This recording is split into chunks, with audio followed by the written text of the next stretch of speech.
It's not Saturday morning. That is true. This is my good friend Dewey Freeman. Super Bowl morning. It is Super Bowl morning. I'm Mark Sylvester.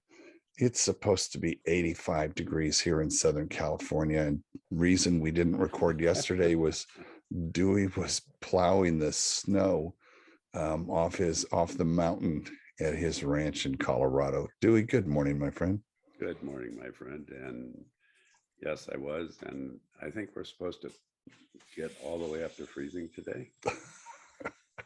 And I'll be doing a little more plowing as You are perfectly poised to be the mountain man. That is, you are in your element as I am in mine.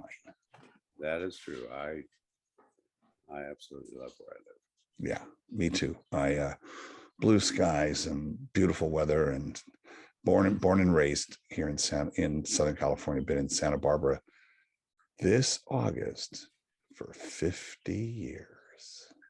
No kidding. Big year this year. Big year. And another anniversary today is 49 years ago. My son was born today, this morning. Yeah. Right about nowish. Right about nowish. And I wrote about it this morning that we were in the first class 49 years ago of couples who went through Lamaze training for childbirth, which was the natural childbirth. We were, hippies and all of that, and, no drugs. But I was reflecting that I learned two very, very important things during that class. One, that fear is a result of the unknown, which I think we've talked about. We have.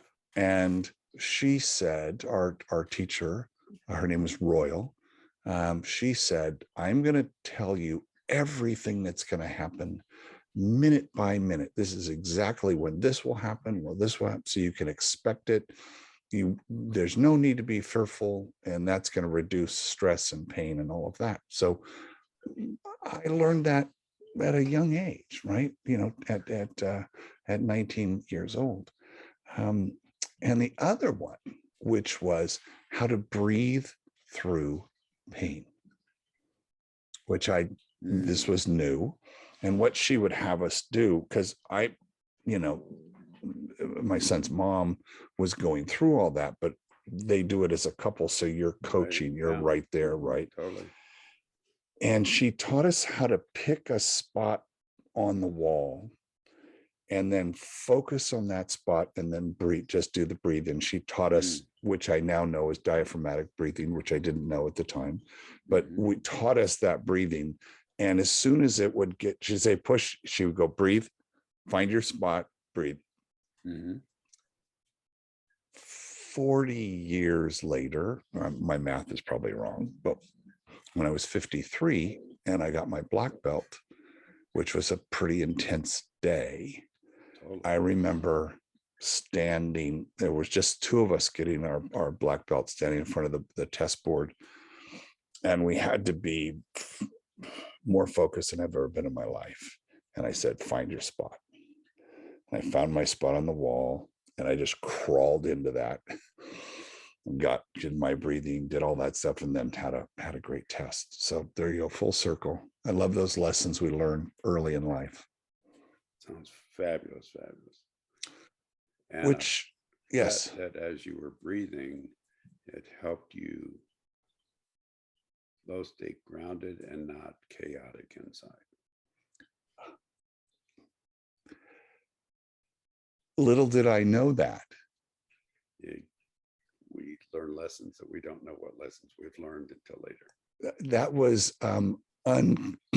unconscious competence, which we've talked about. Exactly. It turned into unconscious competence. Now it's conscious because I know what a parasympathetic system is, my nervous system, and I know how to engage it, and I know all of those things. And I'm glad I learned that earlier. You mentioned chaos.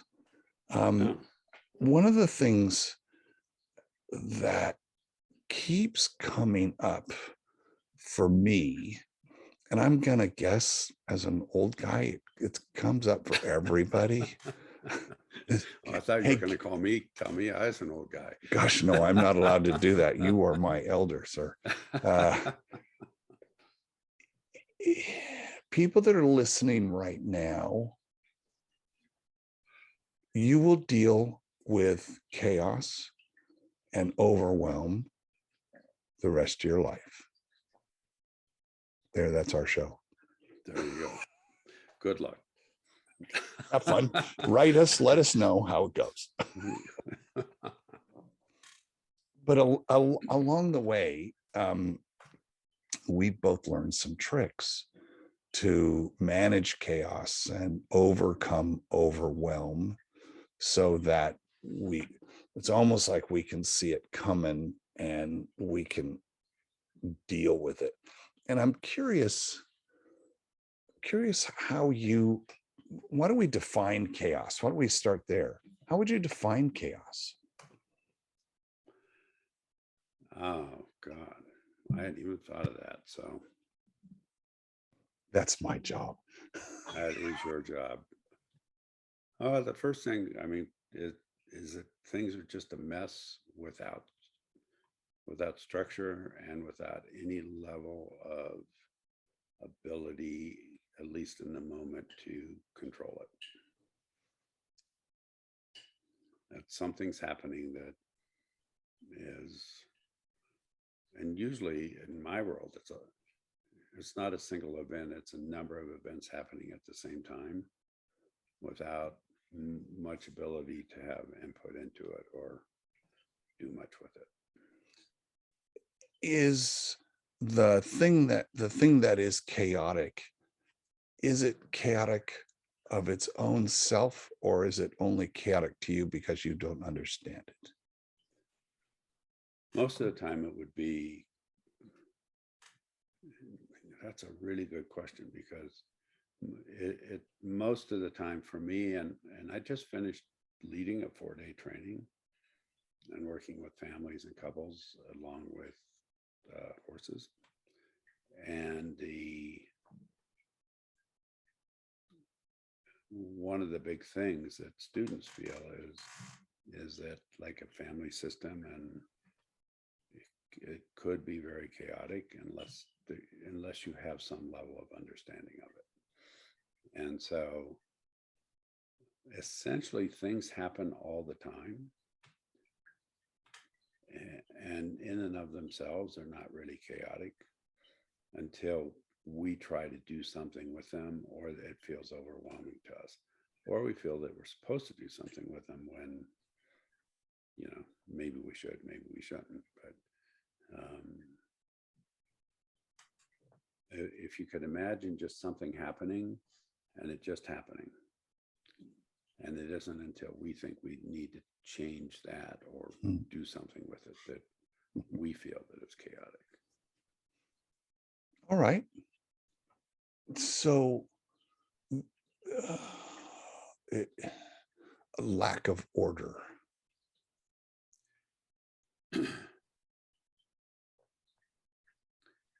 I think a lot of times it's a lack of order and a lot happening at the same time.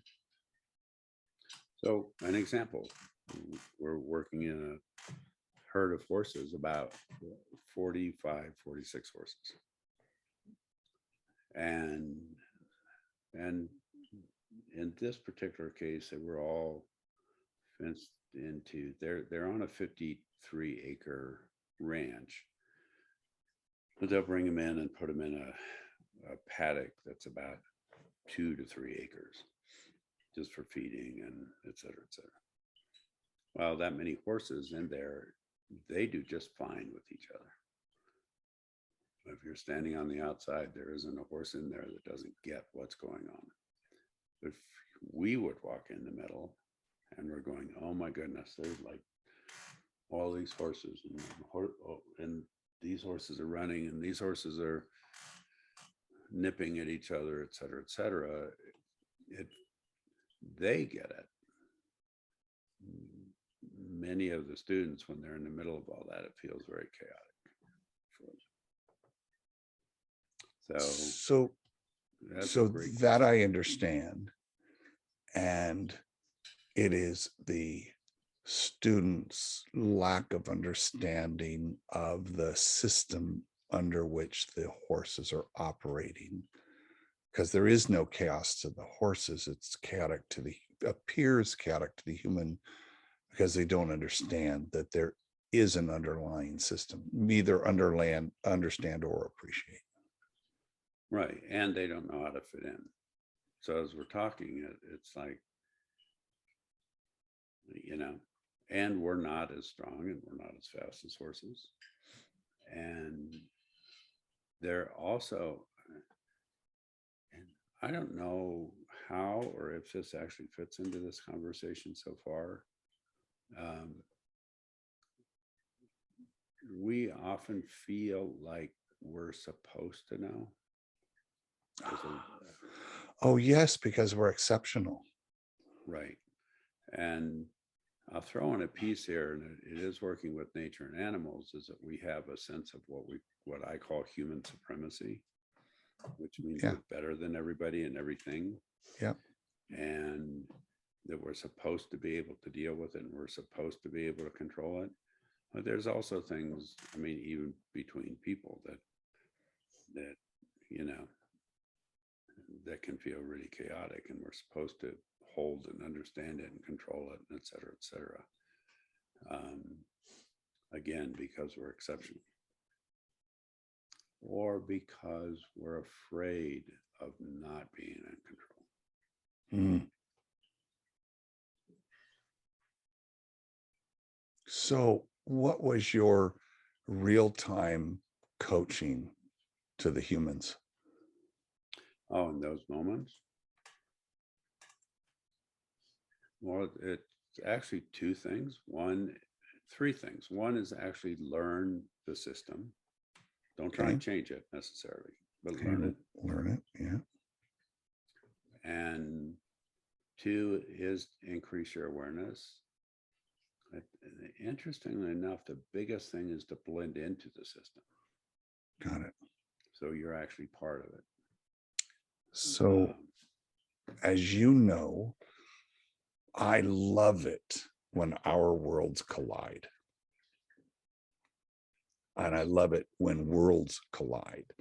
I had a coach who he talked about, he likened it to waves, and it's where the waves intersect. That's where the good stuff happens. Some of the great stuff happens right there. Absolutely. And I love applied learning. As you know, I like to take it from one domain and move it over to another.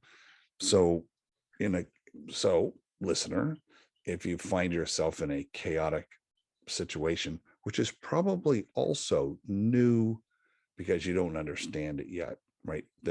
Your newness makes it, there's an artificial chaotic sense to you. And it probably is mass chaos, right? You don't know what's going on. One, learn system. Two, increase your awareness. So kind of stop, look around, and not try to be part, and then figure out how you blend in. So I'm thinking of first day at a new job. I'm thinking first day dating. If you've been in a relationship for a long time and you're getting out into the dating pool, good God, I don't know how I deal with dating apps, but that's got to feel chaotic. Dealing with any new thing that feels chaotic, there's great three things. Learn. I think it's commit to learning the new system. Right. Right. Commit to it.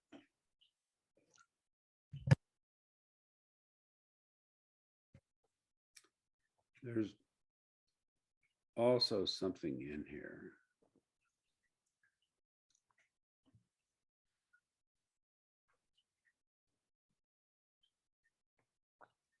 about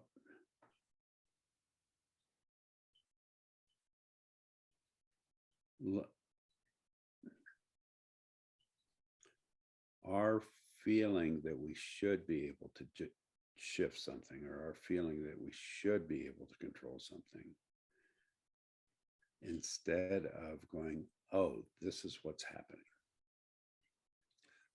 Which, there's three things there. One is, let's get rid of the word should. Everybody, as soon as you feel that, just go, you should get rid of the word should. Just put that out of the way. Two, you certainly should. You should. And certainly amplifies that. And the supremacy thing, I don't want to confuse it with ego strength, because I think ego strength is really important to have a good, strong sense of centered self. Right. So, but it's not a better than, it's just a than. I exist, No, I'm totally. here, I'm in this thing. And learning the system is also learning your role in the system. Right. And I would really question this power vibe that you're saying is possible, that someone goes, oh yeah, I need the power, because we've talked about leadership and power and control and all of that stuff. And I think that's a recurring theme that I need to, I should control this thing. Let me offer my vantage point on this, Please. which I think dovetails almost exactly into what you've said. But it's a visualization of this that was abstracted from a talk 4 or 5 years ago from Lieutenant Colonel Scott Mann, Green Beret. He was he worked with Petraeus in Iraq, and went on, I think it was 6 or 7 tours. Had him on our TED stage, become quite good friends with him. And I heard him give this talk about the chaos of war and battle, and how you get through that. So he was using that as a metaphor, the same way you just used a paddock of horses as a metaphor to help us understand. And as I was listening to it, and as I listened to you, I make pictures of that in my head, and I did at the time, and that has been a guiding force for me, which is, I think, will be helpful to your first point, which is learn the system. Right. So I'll take any situation where there's too much data for me to comprehend and hold in state at one time, right? That's part of that gets to overwhelm. There's too much. And so my inability to grasp the whole thing, I'm a systems thinker. So I'm looking for the system all the time, right? First thing is I call it dive in and discover. Okay, which is your learn the system. All right, I'm going to dive in, and I'm just going to, what are all the things I know about this chaos I'm looking at? I start identifying them. I write them down. I write just everything I can. And I've used this on so many different systems, it kind of doesn't matter. The only thing that's the same is, can I identify the individual pieces and give some word to it, whether it's a feeling or it's people, it doesn't matter. I'm agnostic. For me, I do it digitally so I can move the words around at the second step, but I get everything out, and then I look at the whole thing and I go, do I have anything else to help describe this chaos that is before me? Anything? No. Okay. That's learn the system. Then you say, increase your awareness and blend in. So the second thing I do, I call it cluster the chaos. So I say, okay, within all of those things, can I make some logical groupings? Here's an example. The chaos in my life happens to be captured on sticky notes. I have an idea, sticking up. So by Friday, my area is covered in them. It's chaos. Just, so what do? I made a little book for myself of, my action. This, how do I get stuff done? So I wrote them all down, but I clustered them and I used color. And in this particular thing, That's the cluster was what's not negotiable has to get done.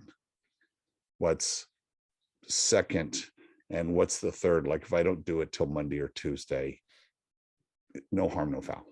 So that's sometimes you do who, what, when, where, why. Sometimes there's gonna be a box. Make a box, put like things in the box until there's nothing from your brainstorm left. You've accounted for everything and you've put everything into a box. That completely helps in terms of understanding and learning the system. Because if I'm learning about the horses, I can see, oh, there's horses that are pretty aggro. There's horses that are kind of, you could tell you could start to figure out what's going on. Again, to your point, paying attention, looking. Do I feel like I may not know it, but have I identified it? Let's stop there for a second. Does all that make sense? Yes. When you identify, and the way that you're saying it, the wording I would use is that there's a system and then you're identifying subsystems. Correct. Within the system. Yeah. Do you ever try to identify the leader or leading Yes. entity of that system? So leader can be you deal nearly exclusively with relationships. True. Right. My work, again, this is where worlds collide. I deal with, pickles and pastrami most of the time. And the relationship between them. So I don't, in the case of this, yes, there was a leader, which was, so leader, you might have a filter called status. You might have a filter called urgency. Could you imagine seeing all of your words and now I can filter them and say, okay, well, what's the leader, or what's the thing that's most important, or what do I need to pay, or who do I need to pay attention to? Right. That would be your leader. And I'm going to design this. I should build one of these. This would be kind of cool. This would be really cool. Well, here's the interesting piece is, and I love this too, and every person has their own way of working with this. Yes. Yep. So that's a piece I want to put out. Your piece is what you just held up is an example of one of the things you do with the 3 columns. Yeah. I don't know that I've ever made 3 columns with a list in my life. Yeah. What happened was it was I'm a big fan of Benjamin Franklin, and he had said necessity is the mother of invention. And I invented this. I went to Office Max and printed it. What day? What's my focus? Because there's all these really expensive books you can buy that do the same thing. And it was like, no, I just need something, because I also am a history guy. So I will save this, right, and be able to look back on it and say, what did I get done? But it's interesting. You've never made a list. Are you a list guy? No. Not a list guy. Not at all. However, that happens internally in a felt sense in my body. So my lists are based on felt sense in my body versus an intellectual piece. Like I can, and many times I will, and this is more when I'm working on communicating with somebody, I'll take what's gone in and through my system and then go, okay, well, here are the 3 things or the 6 things, or like, for instance, does that make sense? 100%. Instead of coming from a list in, it's coming from inside to a list. Like yesterday, as part of was actually began on Friday because it was a 4-day training, in working with families and couples and also groups in conjunction with horses. Students say, well, what do you look at? What is it that you are assessing, so to speak? And I started going through what that is. And as I was going through it, one of my co-teachers was writing on a whiteboard, and there were probably 50 things on there by the end. Mm-hmm. So yes, there's a list, but it's not in the form of a list. And what happens inside me is I literally scan the environment from a somatic perspective. It's like, oh, something is happening over here and wherever it is. And there's a sense inside me of if I do 2 things. One is I literally ask myself, do I need to do anything about this? Because sometimes I don't.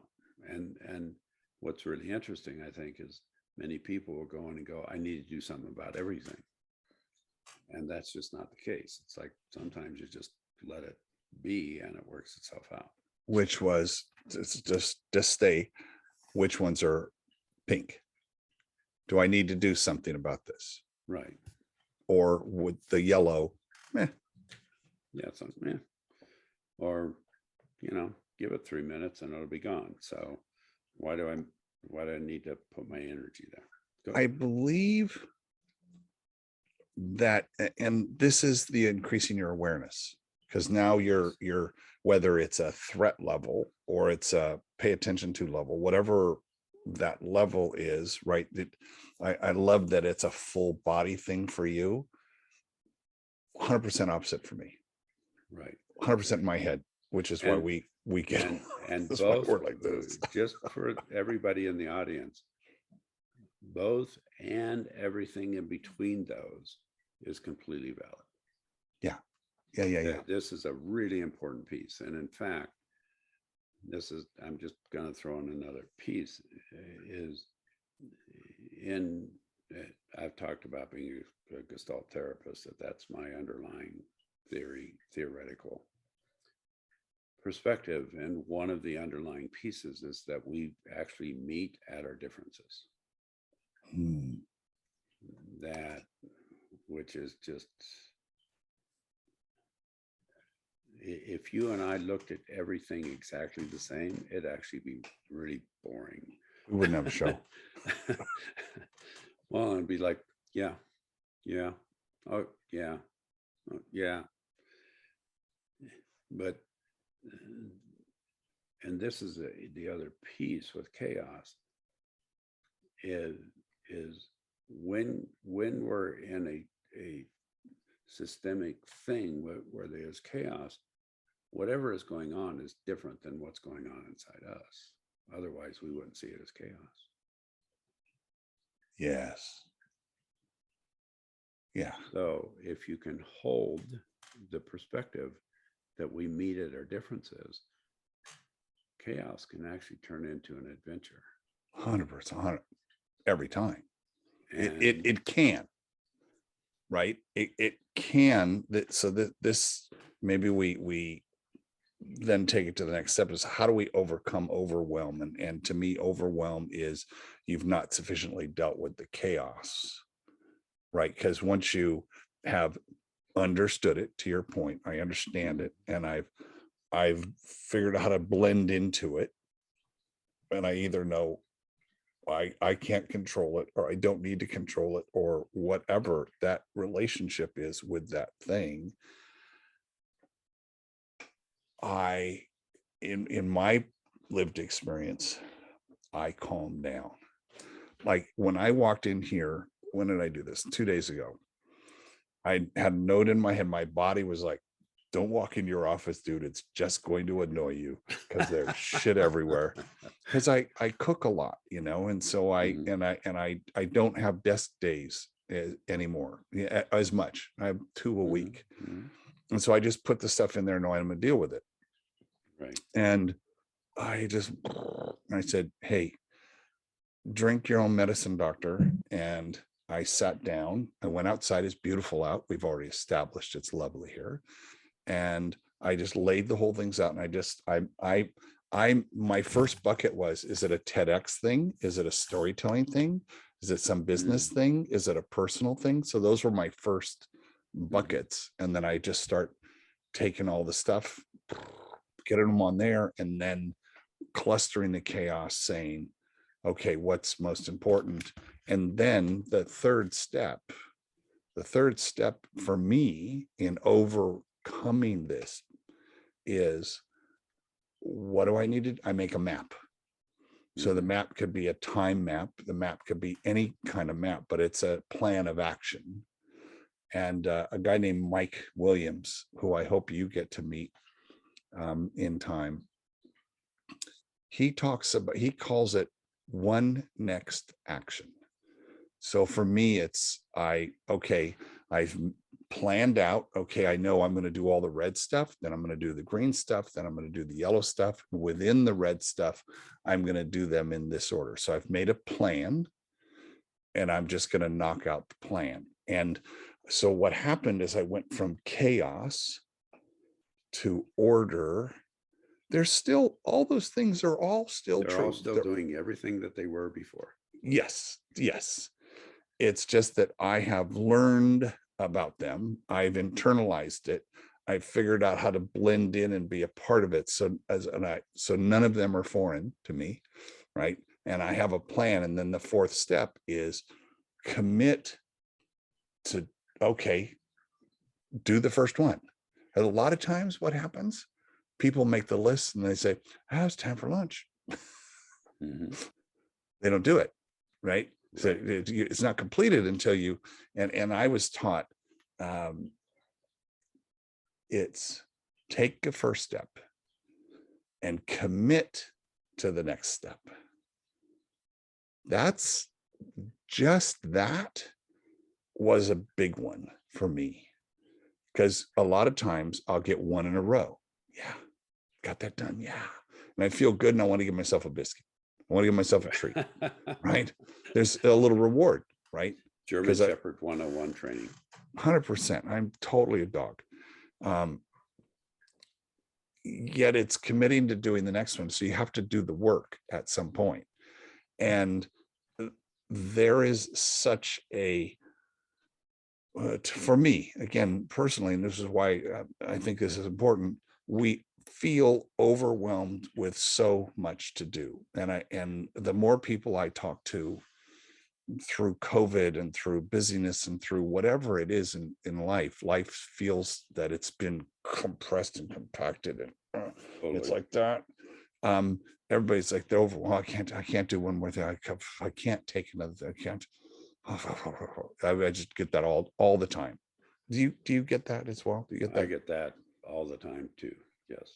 Both from other people and at times in my own life. And what you're talking about is super interesting. So go ahead and finish this up. And what I'm becoming aware of is a similar process and a different process. So I'm loving what you're saying. So in a relationship, you will, when you learn the system, when you're very in tune with your partner, we're all overwhelmed. Okay. straight up. We're all overwhelmed, and we're all dealing with it at various levels of competency. So when your partner comes in and is overwhelmed, and you try to, for me, I create a space where I'll say, I want to listen to the overwhelm and try to de-stress all the emotion around the overwhelm, and then I just go to work on my plan. Sit down, make a list. What else you got? What else you got? What else you got? What else you got? What's got to be done? What can't wait? I mean, what I just said, I just do. And you can watch, and all the medical terms, but you can watch the stress drop. Yes. Absolutely, stress drop. And here's what I'm curious about is, I did this particular thing for myself. I didn't go in and say, hey, I'm so stressed out, I don't know what to do. And hey, go do your list, Mark. That's how you deal. That's your coping mechanism for that. And with her, it will be come in and I'll help. Maybe because she knows I know I'm good at doing this, right? How I'm just thinking about the relational dynamic of cooperatively dealing with overwhelm and not letting it control and lead to avoidable stress. There you go. There's the question, doctor. Gosh, it only took me 15 minutes to get to it. Well, let me back up slightly. And what you just said was the relational dynamic. Almost always, when we feel overwhelmed, we are out of relationship, either with ourselves or with somebody else. Almost always. As I'm sitting here thinking, I cannot think of a time when I have felt overwhelmed that I am fully in relationship with myself. Or a time when maybe I'll be in relationship with myself, but something is so big that I actually need assistance with it. And am I going to actually allow Kimberly, you, other friends, to actually come in and be in relationship together to do whatever needs to happen. But if I'm not in relationship with myself, I cannot be in relationship with you or anybody else. And so my first step is in the chaos. And there's a lot of people, and even in the nation, people are talking about, you need to go through, if you want to get, the way out of whatever, a stressful situation, chaos, et cetera, is going through it. One way to go through it, and many times when people think of that, it's like pushing through some chaos.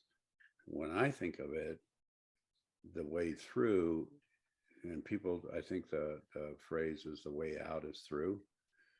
The way through is letting that energy move through me to the ground. And that's how I stay in relationship with myself.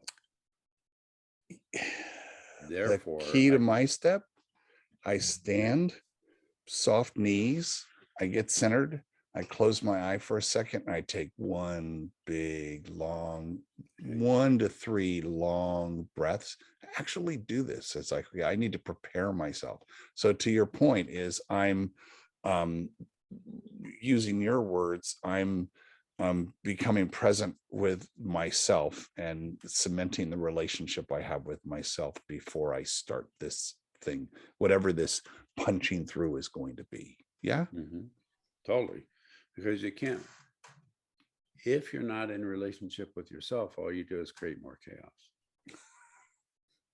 We see it all the time, right? We see it all the time. And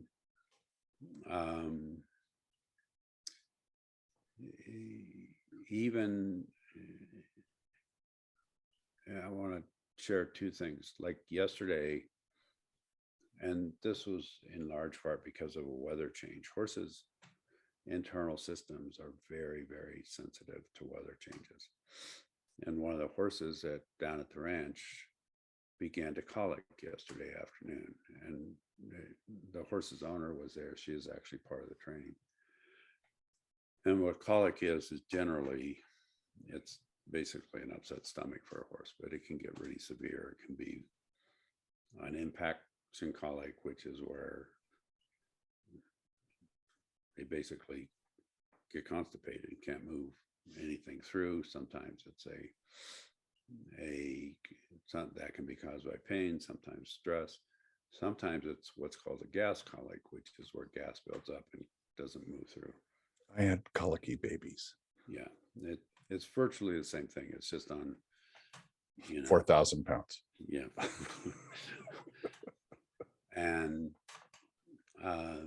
one of the things, horses cannot regurgitate, horses cannot throw up, so everything has to move through them, which is, sort of an interesting gig. And the woman whose horse it was started to panic, and the horse, if colic gets super severe, it can be very dangerous for a horse. But this was not, it was just the beginning, and we were catching it, and ultimately did what we needed to do to help this little horse through it. But the woman who was leading the horse, and it was her horse, she began to panic. And one of the things, you can't, when a horse is colicking, you can't let them lay down. You walk them, because if they lay down, they can roll over, and then their gut will at least possibly twist, and then you're in real trouble. But she was panicking, and it was like, and we were having, there's another person there who was coming to help, and since it's not my ranch, I didn't know where the medications were and all of that stuff. So the woman who knew where all that stuff was coming out. But it was like my work wasn't necessarily working with the horse. It was working with the horse's owner to help her not panic, so that she could stay in relationship with her horse, so she could help her horse. And so whenever we get into that chaotic place, it's like, can we let that energy, even if it's really chaotic energy, move through us? And that's, you're saying something very similar in a different way. And so part of what I work on is the way out is through, and the vast majority of the time, the way through means that the energy is moving through you, not us. We're not necessarily trying to punch through something. Even if we do need to punch through something, when we allow the energy to come through us, we actually have more power, which anybody here, and I mean, you talked about earlier today about getting your black belt at 53. And it's like, that's what almost every martial arts is about, is how do you let energy move through you so that you can be grounded and have power.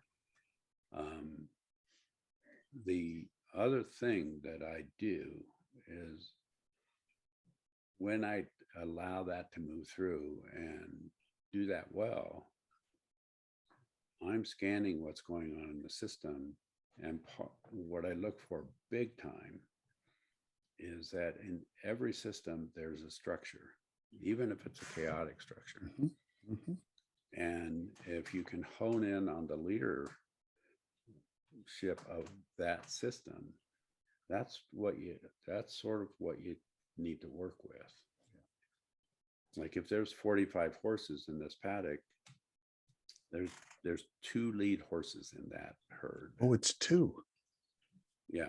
Why 2? It's always a mare and always a male. And are they a couple? Roles. Not necessarily. They play different roles. But it's interesting. And very briefly, mares lead in the herd and males are on the outside keeping guard, basically, is what's happening. it's a little more complicated and sophisticated than that, but No doubt there's only a million years of history and how that system has right. evolved. But that's, and so, and it's even the same with my small herd up here. I have 3 horses. If I want all 3 of them to go somewhere, I just take the leader and halter him up and walk. The other 2 come. I don't even have to. And so the other piece is in working with a system, it's like ultimately finding the leadership of that system. And if I can settle, and then I can settle the leadership of the system, the rest of the system takes care of itself. I think that is the lesson we're going to leave our listener with in this coming week, or whenever you're listening to this. Look at a chaotic system in your life that's causing overwhelm for you in one way or the other. And there's probably more than one, but pick one of them. Pick the leader. Pick Even one. if the leader's you. Yes. And identify the points that we've talked about. Figure out, like, first, surveil, right? Understand what's going on. To your point, learn the system. Just be okay. Shit's out of hand. Okay, where's the leader? Now, how can I blend in? How can I blend my energy with that leader? Whatever that means, use these words. These are metaphorical words to use in whatever you have. There are many ways to do that. There are many right ways to do that. My friend Dewey Freeman, another, just one of those lessons that's taken us, what is it? Minutes to learn, lifetime to master. Yes, exactly. Thank you so very much. I can't wait for our next one.